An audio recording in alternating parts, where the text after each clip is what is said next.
dia, meninos e meninas do terceiro ano. Vamos começar a nossa aula de hoje? Meninos, prestem bastante atenção nessas imagens. Qual é a grande diferença entre as plantas e os animais?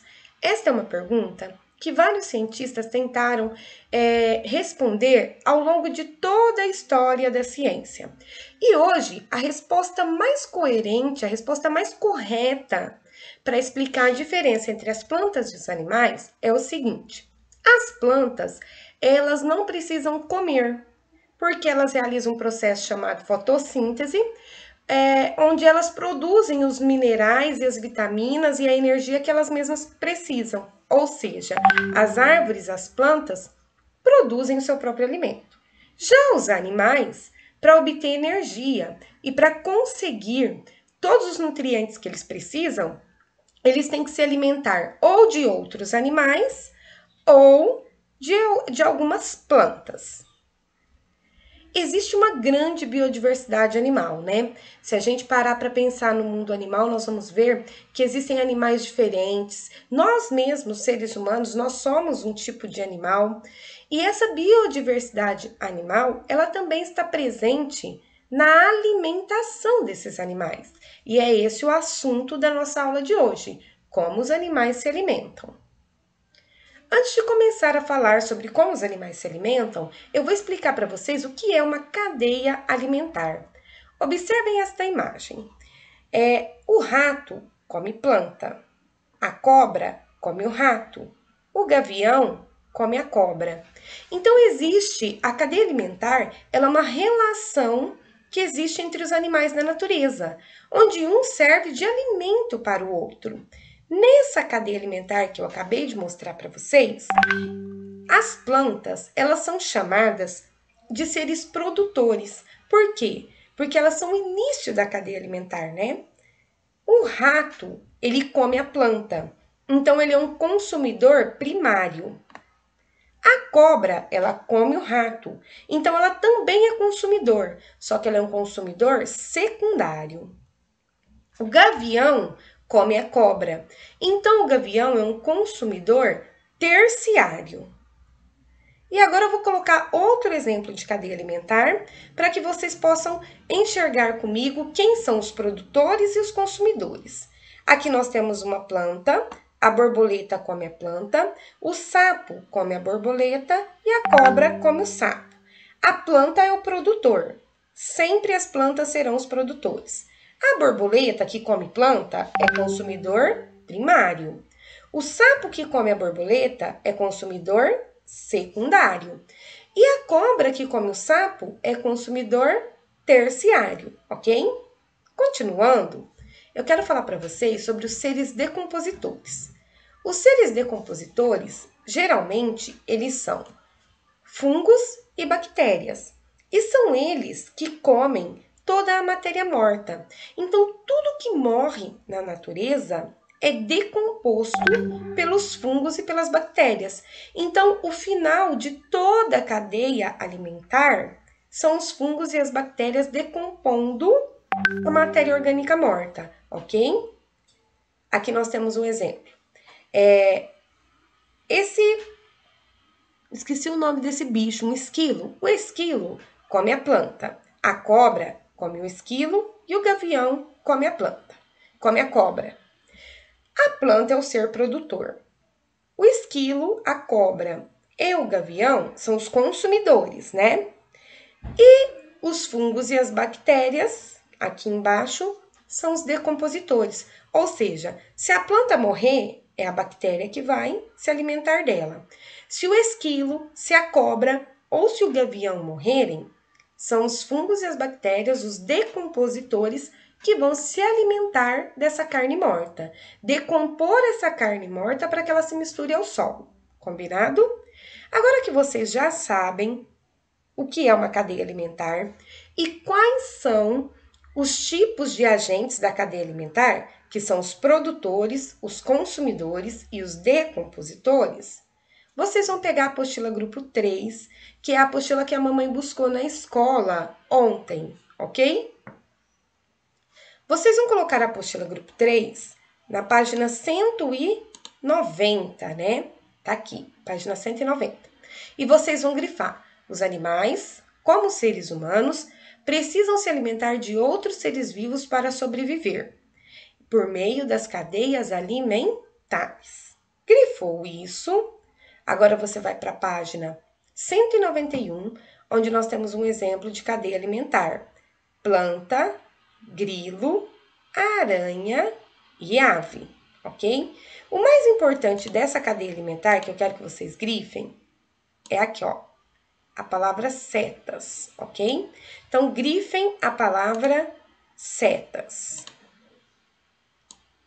É muito importante colocar as setas na cadeia alimentar, porque são essas setas aqui, ó, que nem essa vermelha aqui, essa daqui, que indica qual é o alimento, qual é o animal que serve de alimento e qual é o animal que está comendo esse alimento, ok?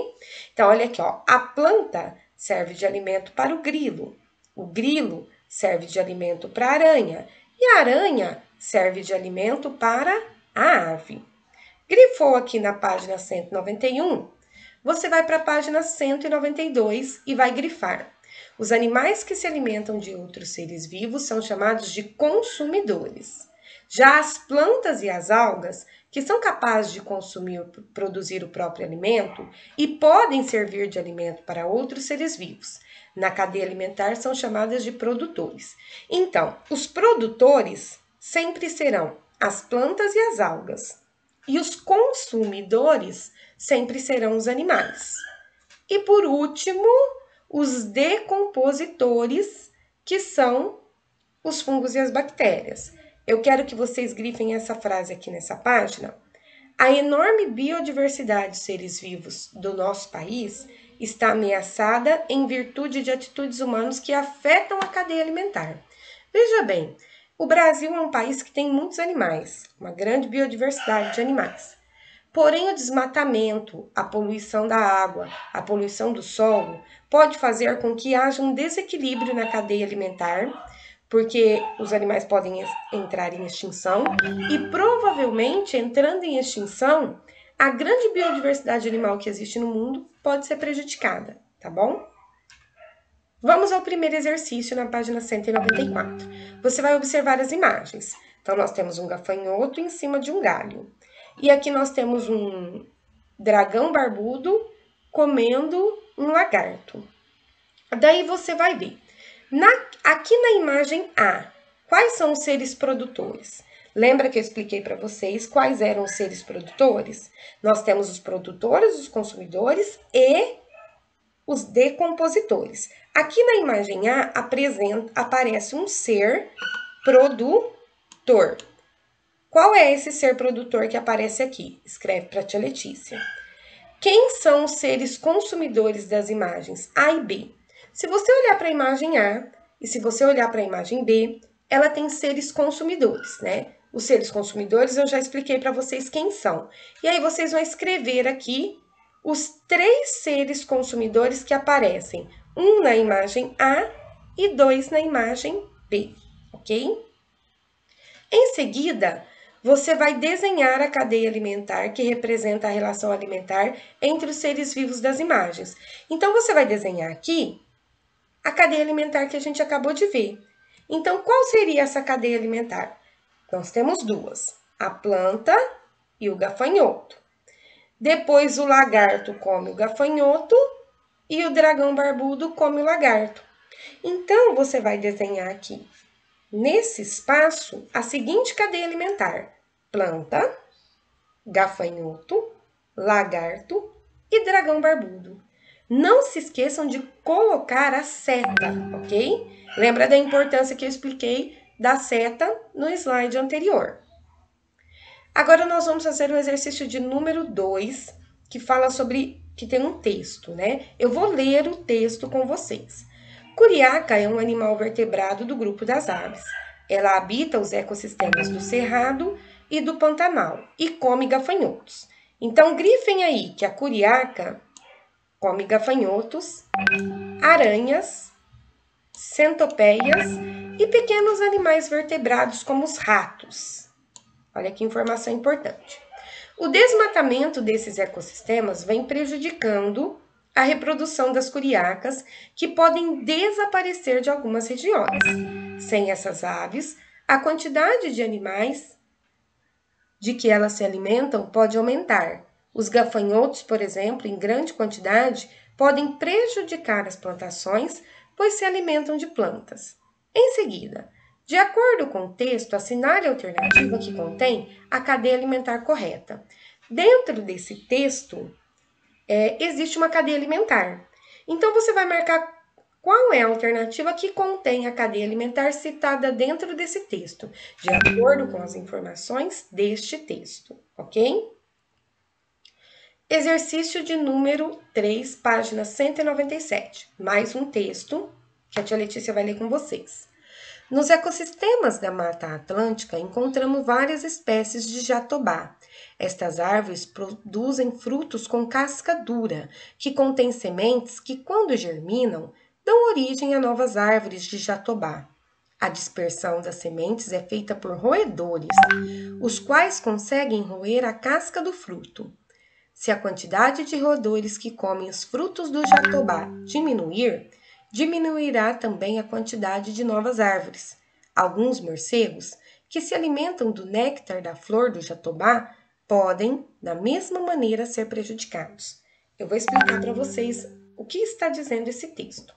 Existe a árvore do jatobá, e para que as novas árvores nasçam, é necessário que a semente seja plantada. Acontece que a semente ela fica dentro de uma casca muito dura, que só os roedores conseguem quebrar, entenderam? Se, por exemplo, os roedores morrerem, serão menos roedores para roer essas cascas, menos sementes no meio ambiente e menos árvores. E se tiver menos árvores de jatobá, os morcegos que se alimentam da flor, do néctar da flor do jatobá, também vão acabar morrendo, entenderam? Vamos para a pergunta. Com a ajuda dos seus colegas e do professor, responda: por que os morcegos que se alimentam do néctar da flor do jatobá vão ser prejudicados se os roedores morrerem? O que os roedores têm a ver com os morcegos? Eu acabei de explicar quando eu li e expliquei o texto para vocês, ok? E agora na página 198, nós temos mais um texto e a tia Letícia vai ler esse texto com vocês. As saúvas, também conhecidas como formigas cortadeiras, são animais invertebrados do grupo insetos. Elas são encontradas em áreas de florestas, de onde retiram grandes quantidades de folhas. As formigas cortadeiras levam essas folhas para o formigueiro e as utilizam para o cultivo de fungo. Os fungos que crescem misturados às folhas servem de alimento para as saúvas. O desmatamento dos ecossistemas de florestas está causando um desequilíbrio na cadeia alimentar, da qual as saúvas fazem parte. As árvores nativas estão sendo substituídas por eucalipto. O problema é que os consumidores que se alimentam de saúvas não se adaptaram à nova floresta de eucalipto. Por isso, a quantidade de formigueiros vem aumentando e invadindo áreas rurais próximas às florestas de eucalipto. Lembra que eu disse para vocês que as ações humanas, elas interferem na cadeia alimentar? Quando o homem destruiu a floresta, ele acabou com a vida dos animais que comiam as formigas. Então essas formigas começaram a crescer exageradamente e começaram a destruir as plantações das áreas agrícolas que fornecem alimento para nós, seres humanos. Então é muito importante a gente não interferir no meio ambiente, porque um desequilíbrio ecológico numa cadeia alimentar pode ser gravíssimo e pode afetar também a vida humana. Em seguida, o exercício. Descubra algum dos animais consumidores que se alimentam das saúvas e ajudam a controlar o tamanho das populações das formigas. Recorte do encarte de número 1 as imagens dos animais e colhe-as no quadro e tente identificá-los. Então, vocês já entenderam o que aconteceu com as saúvas e eu falei para vocês que alguns animais se alimentam das saúvas. E para que a gente descubra alguns desses animais, vocês vão até um encarte no final da apostila, vai recortar a figura desses animais, vai colar essas figuras nesses quadros e vai escrever o nome desses animais. Combinado? Meninos, agora que a gente já falou sobre cadeia alimentar, sobre quem são os produtores, consumidores e decompositores, e qual é as grandes consequências da gente interferir numa cadeia alimentar, eu quero mostrar um vídeo para vocês que vai continuar falando sobre a alimentação dos animais. Vamos lá?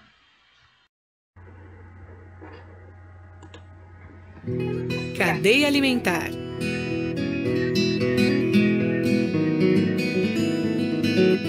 O sol nasce para todos é uma frase bem verdadeira. Todos os dias ele está lá no céu, brilhando e nos aquecendo. Mas para as plantas ele também representa a produção de seu alimento, já que elas produzem sua alimentação por meio da luz que recebem do sol. O alimento produzido é transformado em energia para a planta, e a parte dessa energia se perde para o ambiente na forma de calor. Como as plantas produzem seu próprio alimento, são chamados de produtores. Quando um animal se alimenta de uma planta, ele, além de ser um herbívoro ou onívoro, alimenta-se de plantas e animais, é chamado também de consumidor primário.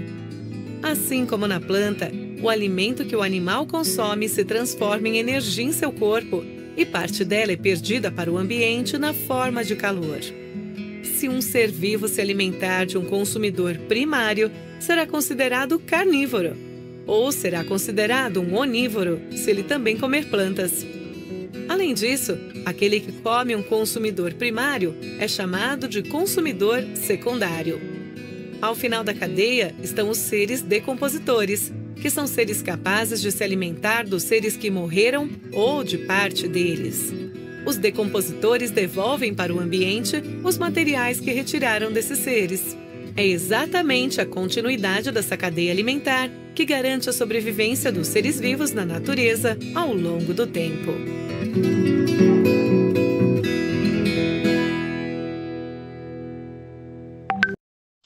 Bom, vocês viram pelo vídeo a nomenclatura de todos os animais, seres vivos que participam da cadeia alimentar. Produtores, que são as plantas, consumidores, que são os animais, e decompositores, que são os fungos e as bactérias. Mas nesse vídeo também apareceu uma outra nomenclatura que eu quero falar com vocês agora. Primeiro, herbívoros. Herbívoros são animais que só se alimentam de plantas, como por exemplo, o urso-panda, a girafa e as vacas. Nós também temos nesse caso aqui as formigas são herbívoras, os cavalos são herbívoros, ok? Continuando, os carnívoros são os animais que se alimentam somente de carne. Onça, leão, gavião, lobo, jacaré, urso. E por último, os onívoros. Os onívoros, eles comem plantas, vegetais e carne. Por exemplo, o macaco, o porco, o próprio ser humano, nós somos onívoros, ok? Agora que vocês entenderam a classificação dos animais em relação à sua alimentação, vocês vão para a página 199 e na página 199 vocês vão grifar que os herbívoros se alimentam de plantas e algas. Os carnívoros se alimentam de outros seres vivos, né? Ou seja, de carne. E os onívoros, eles se alimentam de plantas e animais. Comem as duas coisas. A galinha também é um animal onívoro, ok? Agora, meninos, nós vamos fazer o exercício de número 1, que ele tem um texto. E eu vou ler esse texto com vocês para que a gente possa responder a pergunta. Além dos animais consumidores herbívoros, carnívoros e onívoros, há um tipo especial de consumidor que se alimenta de restos de plantas e de outros animais. Esses consumidores são chamados de detritívoros. Eles promovem o início do processo de reciclagem da matéria orgânica das cadeias alimentares. Conheça alguns exemplos. Eu quero que vocês grifem, peguem o grifa-texto de vocês e grifem a palavra detritívoros. Nós vamos entender o que é um animal detritívoro, ok? Vamos lá. Os urubus, né? Podem grifar aqui os urubus. E na figura B, nós temos o besouro escaravelho. Meninos, os animais detritívoros, eles são importantíssimos para o meio ambiente, porque eles consomem só matéria orgânica morta. A mesma matéria orgânica morta que os fungos e as bactérias fazem a decomposição, mas o início dessa decomposição começa com os animais detritívoros, como os urubus e os besouros. Eles comem tudo que está morto no meio ambiente, promovendo uma limpeza do nosso meio ambiente, ok? Aqui, agora com a ajuda de um colega, faça uma pequena pesquisa sobre as baratas e descubra a importância desses consumidores detritívoros nas cadeias alimentares. Todo mundo tem nojo e medo de barata, né? Barata é uma coisa asquerosa. Mas a barata, ela não existe só para passar medo na gente. A barata ela é um animal muitíssimo importante para o meio ambiente. E nós vamos descobrir a importância dela através de um vídeo que eu vou passar para vocês agora. Vamos lá?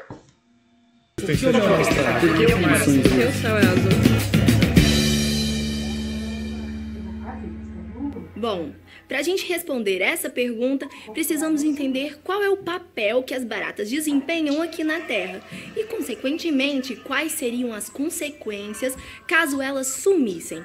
Esse inseto, que basicamente tem hábitos noturnos, acredite você ou não, desempenha um papel bastante importante. As baratas se alimentam de restos de animais e outras substâncias orgânicas.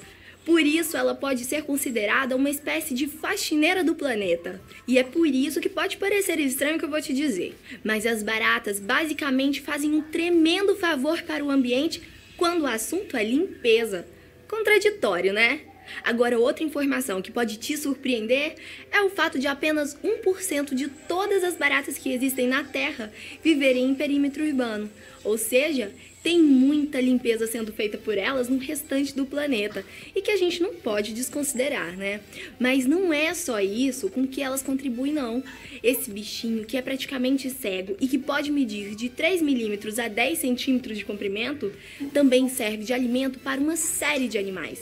É verdade que não existe uma espécie que se alimente exclusivamente delas, e por isso eu já posso te adiantar que dificilmente algum animal entraria completamente em extinção caso elas deixassem de existir. Mas o ecossistema da Terra ficaria completamente desequilibrado. Sem essa disposição de alimentos, alguns animais teriam uma quantidade reduzida de nutrientes à sua disposição. Com pouco alimento, animais como ratos e camundongos, por exemplo, teriam a sua população drasticamente reduzida, visto que as baratas, para eles, servem como uma espécie de arroz com feijão. Poucos roedores, por outro lado, resultariam na diminuição da população de animais como pássaros, répteis, lobos e outros animais que se alimentam desses bichinhos. Deu para entender como essa reação em cadeia poderia acontecer e, consequentemente, afetar toda a vida terrestre? Viram a importância da barata falada no vídeo? Agora, meninos, que vocês já assistiram ao vídeo e já entenderam a importância da barata, você vai elaborar aqui nessas linhas uma resposta explicando para a tia Letícia qual é a importância da barata. Pode ser uma frase bem pequena e bem objetiva, combinado? Agora você vai fazer o exercício de número 2 da página 202. Você tem aí vários animais, né?